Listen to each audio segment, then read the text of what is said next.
সুপ্রিয় শিক্ষার্থীরা, ঘরে বসে কারিগরি শিক্ষায় আজকের ক্লাসে তোমাদের সবাইকে স্বাগত। তোমরা কেমন আছো? আশা করছি সবাই ভালো আছো। আজকের ক্লাসে আমরা জেনারেল ইলেকট্রিক্যাল ওয়ার্কস দ্বিতীয় পত্র বৈদ্যুতিক হিটার ও কুকার নিয়ে আলোচনা করব। আমরা কিছু চিত্র দেখতে পাচ্ছি। এই চিত্রগুলি নতুন কিছু না, অনেকের ক্ষেত্রেই তোমরা ব্যবহারে অভ্যস্ত আছো। যেমন আমরা দেখতে পাচ্ছি rice cooker, curry cooker, grill maker, বাসাবাড়িতে গ্রিল তৈরি করা যায়, প্রফেশনাল কুকার, বৈদ্যুতিক হট প্লেট এবং মাল্টি কুকার। শিক্ষার্থীরা, এই চিত্রগুলি যে আমরা নিয়ে এসেছি, এইগুলির পূর্ব অভিজ্ঞতা অনেকেরই থাকতে পারে, কিন্তু আজকে যে বিষয়গুলি এখানে আসবে এর কী ধরনের ত্রুটি বিচ্যুতি হতে পারে, আর তাছাড়া তোমাদের এগুলো কী কাজে লাগবে, কেন তোমরা এগুলি জানবে, আধুনিক জীবনে আরাম আয়েশের জন্য, জীবনযাত্রার মান উন্নয়নের জন্য এই আধুনিক কুকিং সিস্টেম আসছে, যেগুলি আমাদের জন্য জানা দরকার। যার জন্য আজকের বিষয়ে আমরা যেটা নির্বাচন করেছি টেক্সট বুক থেকে, সেই বিষয় হলো ইলেকট্রিক্যাল অ্যাপ্লায়েন্সেস, তারই অংশ থেকে বৈদ্যুতিক হিটার ও কুকার। আজকে আমরা হিটার ও কুকার থেকে যা শিখব, বৈদ্যুতিক হিটারের কাজ বর্ণনা করতে পারবে, বৈদ্যুতিক হিটারের শ্রেণীবিভাগ উল্লেখ করতে পারবে, বৈদ্যুতিক হিটারের ত্রুটি ও প্রতিকার বর্ণনা করতে পারবে, বৈদ্যুতিক কুকারের কাজ বর্ণনা করতে পারবে, বৈদ্যুতিক কুকারের সার্কিট চিত্র অঙ্কন করতে পারবে এবং বৈদ্যুতিক কুকারের যে ত্রুটি বিচ্যুতিগুলি হয় হিটার এনে, সেগুলিও তোমরা চিহ্নিত করে মেরামত করতে পারবে। প্রথমে আমরা জেনে নেই বৈদ্যুতিক হিটার কি। বৈদ্যুতিক হিটার সম্পর্কে বলার আগে আমরা একটু আগেই বলবো যে হোয়াট ইজ ইলেকট্রিক্যাল অ্যাপ্লায়েন্সেস। বাসাবাড়িতে জীবনযাপনের জন্য, আরামদায়ক জীবনযাপনের জন্য যে সমস্ত বৈদ্যুতিক সরঞ্জামাদি ব্যবহার করা হয় মানুষের আরাম আয়েশের জন্য, সেগুলোকে এক কথায় ইলেকট্রিক্যাল অ্যাপ্লায়েন্সেস বলা হয়। ইলেকট্রিক্যাল অ্যাপ্লায়েন্সেসের মধ্যে যে উদাহরণগুলি আমরা বলবো, heater, cooker, fridge, AC, torch light, radio 2-in-1, অর্থাৎ ইলেকট্রিক্যাল ইলেকট্রনিক্স বা ইলেকট্রিক্যাল ইলেকট্রনিক্সের কম্বিনেশনে যে ডিভাইসগুলি মানুষের জীবনযাত্রাকে সহজ করার জন্যে, আরামদায়ক করার জন্য ব্যবহার করা হয়, এক কথায় সেগুলিকে বলা হয় ইলেকট্রিক্যাল অ্যাপ্লায়েন্সেস। ইলেকট্রিক্যাল অ্যাপ্লায়েন্সেসের মধ্যে বৈদ্যুতিক হিটার ও কুকার অন্যতম। বৈদ্যুতিক হিটার একটি অন্যতম ডোমেস্টিক অ্যাপ্লায়েন্সেস বা গৃহস্থলী সরঞ্জাম। ইলেকট্রিক হিটারের যে প্রধান অংশগুলি বা এলিমেন্টগুলি থাকে, তার মধ্যে হিটিং এলিমেন্ট হলো একটা গুরুত্বপূর্ণ উপাদান, যেটা নাইক্রোম তারের তৈরি। আর কুকার, বৈদ্যুতিক কুকারও মূলত এক প্রকার হিটার, যার উৎপাদিত তাপের মাধ্যমে রান্নার কাজ সম্পন্ন করা হয়। তাপমাত্রা নিয়ন্ত্রণের জন্য থার্মোস্ট্যাট ব্যবহার করা হয়। সাধারণত 450 হতে 3000 ওয়াটের হিটার বাসাবাড়িতে আমরা ব্যবহার করে থাকি। প্রিয় শিক্ষার্থীরা, পরীক্ষায় প্রশ্ন আসতে পারে যে বৈদ্যুতিক হিটারের প্রধান অংশগুলির নাম কি। তাহলে প্রধান অংশগুলি, অন্যতম যে অংশ সেটা হলো হিটিং এলিমেন্ট, যার মধ্য দিয়ে বিদ্যুৎ প্রবাহের ফলে তাপ উৎপাদিত হয়। হিটার বেস প্লেট, যার উপর হিটিং এলিমেন্ট বসানো থাকে। হিটার হট প্লেট, এই প্লেটের সংস্পর্শে আসলে পাত্র গরম হয় এবং আমরা রান্নার কাজ সম্পন্ন করি। রোটারি সুইচ বা কন্ট্রোল নব, যার মাধ্যমে আমরা তাপমাত্রা নিয়ন্ত্রণ করতে পারি। সাপ্লাই কর্ডের মাধ্যমে বৈদ্যুতিক লাইনের সঙ্গে বৈদ্যুতিক হিটারকে যুক্ত করা হয়। বৈদ্যুতিক হিটারের যে বিভিন্ন অংশগুলি বা প্রধান অংশগুলি, তার সঙ্গে আসলে আমরা পরিচিত হয়নি। প্রথম, heating element. Heating element nichrome তারের তৈরি। এই নাইক্রোম হলো একটা সংকর ধাতু, যার 65% নিকেল, 15% ক্রোমিয়াম এবং 20% লোহা দিয়ে তৈরি করা হয়। হিটার বেস চীনামাটির তৈরি বৃত্তাকার স্ল্যাব বিশিষ্ট প্লেট। এই স্ল্যাবের ভিতর জিগজাগ বা বৃত্তাকার পথে হিটিং এলিমেন্টগুলি বসানো হয়ে থাকে, যেটা আমরা এখানে দেখিয়েছি। বেস স্ট্যান্ড, যার উপর হিটারের বেস প্লেট বসানো হয় বা ধারণ করে, সেটা হলো বেস স্ট্যান্ড। বৈদ্যুতিক হিটারের আরেকটি উপাদান হলো গার্ড। গার্ড হলো মোটা তারের জালি অথবা চারকোনা গোলাকার স্টিলের লোহার স্ট্যান্ড, যার উপর পাত্র বসানো হয়ে থাকে। আমরা এখানে গার্ড দেখতে পাচ্ছি। সাপ্লাই কর্ড, হিটারে বিদ্যুৎ সাপ্লাই দেওয়ার জন্য আর্থিং তার সহ বিশেষ ধরনের কর্ড হিটার প্লেটের সঙ্গে বা ডিভাইসের সঙ্গে যুক্ত করা থাকে। টার্মিনাল হাউস, হিটিং এলিমেন্টের দুই মাথায় সাপ্লাই বা কানেকশন দেওয়ার জন্য যে হাউস বা কানেক্টর, সেটা হলো টার্মিনাল হাউস। এখানে আমরা টার্মিনাল হাউস যেরকম কন্ট্রোল নব আছে ঠিক পিছনে যেদিকে আমাদের কানেকশন লাগাইতে হবে সেই জায়গাটাকে আমরা টার্মিনাল হাউস বলবো। প্রিয় শিক্ষার্থীরা, বৈদ্যুতিক হিটার কিভাবে কাজ করে তা জানা খুবই জরুরি। আসলে আমরা জেনে নেই। বৈদ্যুতিক হিটারের প্রধান অংশ হলো কয়েল বা হিটিং এলিমেন্ট।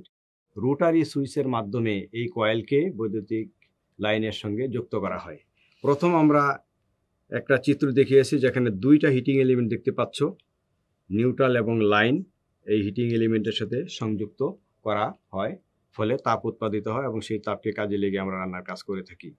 এই কানেকশন পদ্ধতিটা যদি এমন হয় যে দুইটা কয়েল বৈদ্যুতের সঙ্গে সরাসরি যুক্ত হয়েছে, তখন এটা হাই হিট হবে। অর্থাৎ প্যারালালে যদি দুইটা কানেকশন হয় দুইটা কয়েল, তাহলে হাই হিট উচ্চ তাপমাত্রা পাওয়া যাবে।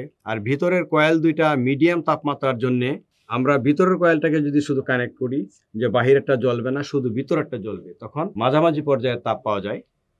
আর এমনভাবে যদি কানেকশন করা যায় যে দুইটা কয়েল সিরিজে যুক্ত হবে, তাহলে আমরা পাবো লো হিট। মানে কয়েল আমার দুইটা কয়েলকে কানেকশনের পদ্ধতি অনুযায়ী তিন ধরনের তাপমাত্রা আমরা পেতে পারি: উচ্চ তাপমাত্রা, মিডিয়াম এবং লো। তো পদ্ধতিটা কি আমরা আবার যদি একটু রিপিট করি, দুইটা কয়েল যদি প্যারালালে কানেক্ট হয় তাহলে উচ্চ তাপমাত্রা পাওয়া যাবে, সবচেয়ে বেশি তাপ। আর দুইটা কয়েলের ভেতরের কয়েলটা যখন সংযুক্ত হবে তখন মিডিয়াম তাপমাত্রা। আর দুইটা কয়েল যখন সিরিজে কানেক্টেড হবে তখন লো টেম্পারেচার বা নিম্ন তাপমাত্রা পাওয়া যাবে। আধুনিক হিটারে ইলেকট্রনিক রেগুলেটর সিস্টেম থাকে। কন্ট্রোল নবকে ঘুরিয়ে চাহিদা মতো তাপমাত্রা নিয়ন্ত্রণ করা যায়। আমরা এই পাশে যেটা দেখাচ্ছি, এই ধরনের যে হট প্লেট বা হিটারগুলি আছে, সেইটা আমরা এই নব ব্যবহার করে স্মুথলি ফ্যানের যেরকম ইলেকট্রনিক রেগুলেটর আছে, সিমিলার ধরনের রেগুলেটর আমরা স্মুথলি তাপমাত্রা নিয়ন্ত্রণ করতে পারি।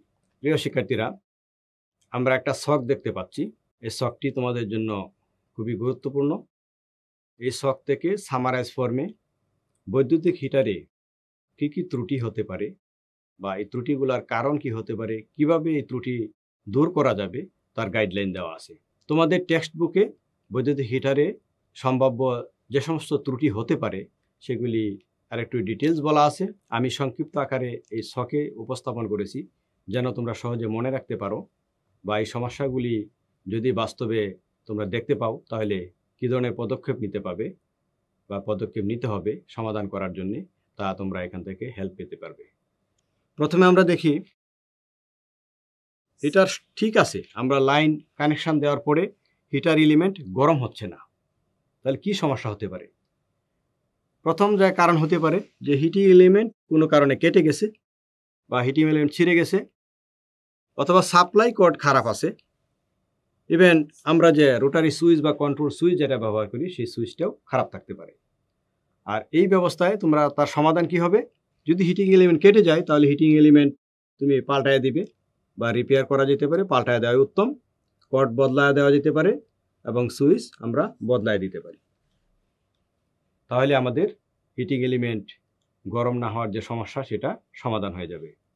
দ্বিতীয় সমস্যা এরকম হতে পারে, সুইচ অন করলে ফিউজ পুড়ে যায়। সুইচ অন করার সাথে সাথেই ফিউজ পুড়ে যাচ্ছে অথবা সার্কিট ব্রেকার অফ হয়ে যাচ্ছে। কি সমস্যা হলে এরকম হতে পারে? প্রথমে যেটা হতে পারে, heating element short circuit. Heating এলিমেন্টের গোড়ায় শর্ট সার্কিট অথবা হিটিং এলিমেন্টের সাথে body anyhow short circuit. Supply কর্ডের শর্ট সার্কিট। সাপ্লাই কর্ডের যে দুই প্রান্ত ভিতরে গলে গিয়ে গরম হয়ে বা লুজ কানেকশন বিভিন্ন কারণে শর্ট সার্কিট হয়ে যায়। এই কেস যদি ঘটে তাহলে দেখা যাবে যে লাইন সংযোগ করলেই ফিউজ পুড়ে যাচ্ছে অথবা সার্কিট ব্রেকার অফ হয়ে যাচ্ছে। আর এরকম সমস্যার ক্ষেত্রে তোমরা আগে ফাইন্ড আউট করতে হবে যে শর্ট সার্কিট কোথায় হয়েছে, সেটা ফাইন্ড আউট করে শর্ট সার্কিট দূর করতে হবে। সমাধান হলো একটাই। আর কর্ড যদি খারাপ হয়, কর্ডের ভিতরে যদি শর্ট সার্কিট হয়, তাহলে কর্ড আমরা পাল্টে দেব। আমরা বাস্তবে আরও এরকম সমস্যা দেখি যে হিটারের বডিতে যদি হাত দেওয়া যায় তাহলে শক করে। বডি টাচ করলে শক করে, বা তুমি পাতিল বসাচ্ছ তোমার গায়ে শক করতেছে, এমনি হিটার চলছে কোনো সমস্যা নেই, কিন্তু শক করে। এটা কি কারণে হয়? সাধারণত হিটিং এলিমেন্টের কোনো অংশ ইনসুলেশন লিক করে হোক, যদি বডির সঙ্গে টাচে চলে আসে তাহলে এই সমস্যাটা হয়ে থাকে। আর এখান থেকে উত্তরণের জন্য পরীক্ষা করে দেখতে হবে যে হিটিং এলিমেন্টের কোন জায়গা থেকে লিকিং হচ্ছে বা লিকেজ হচ্ছে, সেটা শনাক্ত করে তারপর এই বডি হওয়ার যে সমস্যা এটা দূর করতে হবে। আমরা আরও সমস্যা দেখতে পাই যে সংযোগস্থলে স্পার্ক হয়। আমরা যখন মেইন সুইচ অন করি বা কানেকশন করি তখন স্পার্ক হয়। এটা কেন হয়? সংযোগস্থল যদি ঢিলা থাকে অথবা অনেক দিন ব্যবহার করার পরে মরিচা পড়েছে বা স্বেচ্ছেতে বা ড্যাম আবহাওয়া, ওয়েদার বা পরিবেশের কারণে স্বেচ্ছেতে হয়ে যায়, মরিচা পড়ে, ওই ধরনের অবস্থায় সংযোগস্থলে স্পার্ক হতে পারে। এরকম হলে আমরা কারণ উদ্ঘাটন করি। যদি লুজ কানেকশন থাকে, লুজ কানেকশন আমরা টাইট করে দেব, স্ক্রু টাইট করে দেব সুন্দর করে নিয়ম মতো। অথবা যদি মরিচা পড়ে দেখা যায় যে এটা ব্যবহার অনুপযোগী হয়ে গেছে, তাহলে সংযোগস্থল পাল্টে নতুন সংযোগ দিয়ে দিব। সমস্যা পাওয়া যায় যে তাপমাত্রা নিয়ন্ত্রণ ঠিকমতো হচ্ছে না। আমরা রোটারি সুইচ ঘোরাচ্ছি বা কন্ট্রোল নব ঘোরাচ্ছি, কিন্তু তাপ নিয়ন্ত্রণ হচ্ছে না, একই রকম তাপ পাওয়া যাচ্ছে সবসময়। সেটা কি কারণে হতে পারে? যে রোটারি সুইচ বা কন্ট্রোল নব ত্রুটিপূর্ণ, এটা সঠিকভাবে কাজ করছে না। এই ক্ষেত্রে আমরা ত্রুটির ধরন দেখে হয় রোটারি সুইচ বা কন্ট্রোল নব বা রেগুলেটরে আমরা পাল্টে দেব। আশা করি তোমরা বুঝতে পেরেছ যে বৈদ্যুতিক হিটারে কী কী ধরনের ত্রুটি হতে পারে। এই বিষয়টা অত্যন্ত জরুরি, এটা জানার জন্যে পরীক্ষা অনেক সময় প্রশ্ন আসে, ব্যবহারিক জীবনে এটা খুবই জানা অতীব জরুরি। আশা করি তোমরা এটা অনুশীলন করবে এবং ভালোভাবে মনে রাখার চেষ্টা করবে যে হিটারে কী কী ধরনের ত্রুটি হয়, ত্রুটির কারণগুলি কী কী হতে পারে, আর কীভাবে এইগুলি ত্রুটি দূর করা যেতে পারে। প্রিয় শিক্ষার্থীরা, আমরা আরও জানব যে বৈদ্যুতিক হিটার, তার পাশাপাশি বৈদ্যুতিক কুকার কি, বা এটা কোথায় ব্যবহার করা হয়, কুকারের কাজ কি। বৈদ্যুতিক কুকারের কাজ কি? হোটেল, ক্যান্টিন, রেস্তোরাঁ, আধুনিক বাসাবাড়িতে সচরাচর আমরা যে ইলেকট্রিক্যাল ডিভাইসের মাধ্যমে রান্নার প্রক্রিয়া দেখতে পাই, সেখানে এই বৈদ্যুতিক কুকার ব্যবহার করা হয়ে থাকে। আমরা যে পিকচারটা এখানে দেখিয়েছি তোমাদের টেক্সট বুকে আছে, ইন্টারনেটে সার্চ করলে পাবে, বাস্তবে বাজারে গেলেও দেখবে বিভিন্ন ধরনের কুকারের মডেল রয়েছে। এই কুকার গঠিত হয় যে অংশগুলি নিয়ে, তার মধ্যে অন্যতম হলো থার্মোস্টেট, হাই, মিডিয়াম এবং লো ক্যাপাসিটির heating element, rotary switch, pilot lamp ইত্যাদি অংশ, যেটা ভেরি শর্টলি আমরা এরকম একটা ব্লক ডায়াগ্রামের মাধ্যমে দেখাতে পারি, যেটা তোমাদের টেক্সট বুকে আসে।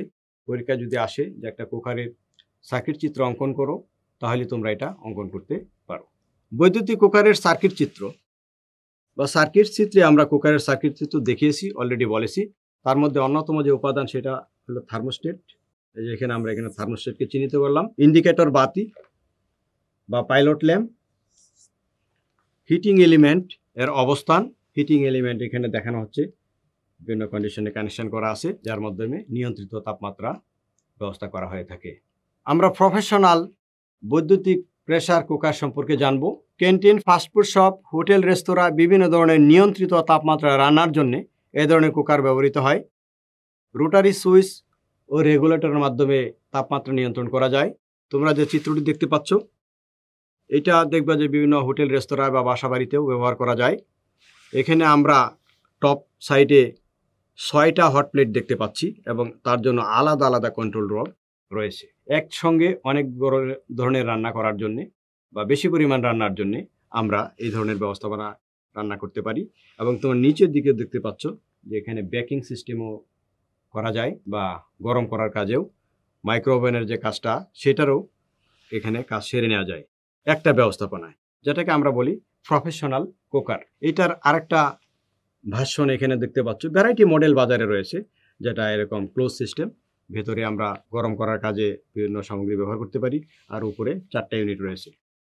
এরকম মানুষের চাহিদা অনুযায়ী, রান্নার ধরন অনুযায়ী সুবিধাজনকভাবে যাতে আমরা কাজগুলি সারতে পারি রান্নার কাজ, সেই জন্য ভ্যারাইটি ধরনের মডেল বাজারে এখন চালু আছে, যেগুলোকে প্রফেশনাল বৈদ্যুতিক প্রেসার কুকার বলা হয়ে থাকে। আমরা প্রেসার কুকার সম্পর্কে জানি যে তাপ এবং চাপের সমন্বয়ে রান্না করা হয়। বৈদ্যুতিক প্রেসার কুকারও রয়েছে, যে প্রেসার কুকারে বিদ্যুৎ সাপ্লাই দিয়ে আমরা রান্নার কাজটা সম্পন্ন করি। কম সময়ে তাপ ও চাপের সমন্বয়কে কাজে লাগিয়ে রান্নার জন্য যে কুকার ব্যবহার করা হয় তাকে বৈদ্যুতিক প্রেসার কুকার বলা যায়। আমরা ছবিতে বৈদ্যুতিক প্রেসার কুকারের একটা এক্সাম্পল দেখতে পাচ্ছি, যার মধ্যে আমরা ভাত রান্না করতে পারি বা বিভিন্ন আইটেমের খাবার তৈরি করতে পারি কম সময়ে। বৈদ্যুতিক গ্রিল কুকার বা গ্রিল মেকার বলতে পারো। তোমরা দেখবে হোটেল রেস্তোরাঁ যে চিকেন গ্রিল তৈরি করা হয়, সেই কাজগুলি বাসাবাড়িতেও করার জন্যে এই ডিভাইসটা এখন চলমান আছে, বাজারে বিক্রি হচ্ছে। আমরা চাইলে এটা বাসাবাড়িতেও ব্যবহার করতে পারি। বাসাবাড়িতে গ্রিল, মাংসের বিভিন্ন আইটেম তৈরি করতে এ ধরনের কুকার ব্যবহার করা হয়ে থাকে। বৈদ্যুতিক হিটারের ন্যায় বৈদ্যুতিক কুকারেও সাধারণত কী কী ত্রুটি হয় সেরকম একটা চার্ট তোমরা দেখতে পাচ্ছ। এই শখেও ম্যাক্সিমাম বিষয়গুলি বৈদ্যুতিক হিটারের ন্যায় কমন, কিছুটা ব্যতিক্রম রয়েছে। আমরা আসো সেটা দেখে নিই যে বৈদ্যুতিক কুকারে কী কী ধরনের ত্রুটি সংঘটিত হতে পারে আর এই ত্রুটিগুলির কারণ কি, কিভাবে প্রতিকার করা যায়। বৈদ্যুতিক হিটারের হিট এলিমেন্ট, এটাও হিটারের মতোই কুকারেও হিটিং এলিমেন্ট যদি নষ্ট হয়, হিটিং এলিমেন্ট কাটা থাকতে পারে, সাপ্লাই কট খারাপ থাকতে পারে, সেরকম যদি আর সমস্যা আমরা পেয়ে থাকি তাহলে হিটিং এলিমেন্ট পাল্টে দেব, কট বদলে দেব এবং সুইচ বদলে দিয়ে আমরা এটা রিপেয়ার ম্যানেজমেন্ট করতে পারি। সুইচ অন করলে যদি ফিউজ পুড়ে যায় তাহলে আগের সমস্যা হিটারের মতোই হিটিং এলিমেন্ট শর্ট সার্কিট বা সাপ্লাই কটের শর্ট সার্কিট উদ্ঘাটন করে আমরা সেটা সমাধান করব। যদি বডি শক করে, বডিতে হাত দিলে যদি শক করে তাহলে কি করতে হবে, বুঝতে হবে যে হিটিং এলিমেন্টের কোনো অংশ বডির সঙ্গে বা মেটাল অংশের সঙ্গে সংস্পর্শতায় চলে আসছে, সেটা কারণ উদ্ঘাটন করে আমাদেরকে সেই বডি শক থেকে জিনিসটাকে রক্ষা করতে হবে বা প্রতিকারের জন্য পরীক্ষা করে ঠিক করে নিতে হবে। এরপরে সংযোগস্থলে স্পার্ক হয় এটা আমরা অলরেডি বলেছি যে সংযোগস্থল যদি ঢিলা থাকে অথবা মরিচা পড়ে থাকে তাহলে এই সমস্যাটা হয়। এক্ষেত্রেও আমরা ঢিলা থাকলে টাইট করে নিব, স্ক্রু টাইট করে নেব এবং যদি মরিচা থাকে তাহলে তা পাল্টে দেব। তাপমাত্রা নিয়ন্ত্রণ ঠিকমতো হচ্ছে না, এক্ষেত্রে রেগুলেটর বা কন্ট্রোল নব খারাপ থাকতে পারে। আমরা রেগুলেটর নব বা কন্ট্রোল নব যদি খারাপ হয়ে থাকে তাহলে আমরা সেটাকে পরিবর্তন করে দেব। আশা করি আমরা যা আলোচনা করেছি সেখান থেকে তোমরা কিভাবে কুকার যদি খারাপ হয় বা কি কি এই ধরনের সমস্যা হয়ে থাকে তাহলে কিভাবে সমাধান করতে হবে সেই ধারণা পেয়েছো। প্রিয় শিক্ষার্থীরা, আমরা মূল্যায়ন পর্যায়ে চলে আসছি। আজকের আলোচনা থেকে আমরা যা আলোচনা করেছি আশা করি তোমরা এই প্রশ্নের উত্তরগুলি করতে পারবে।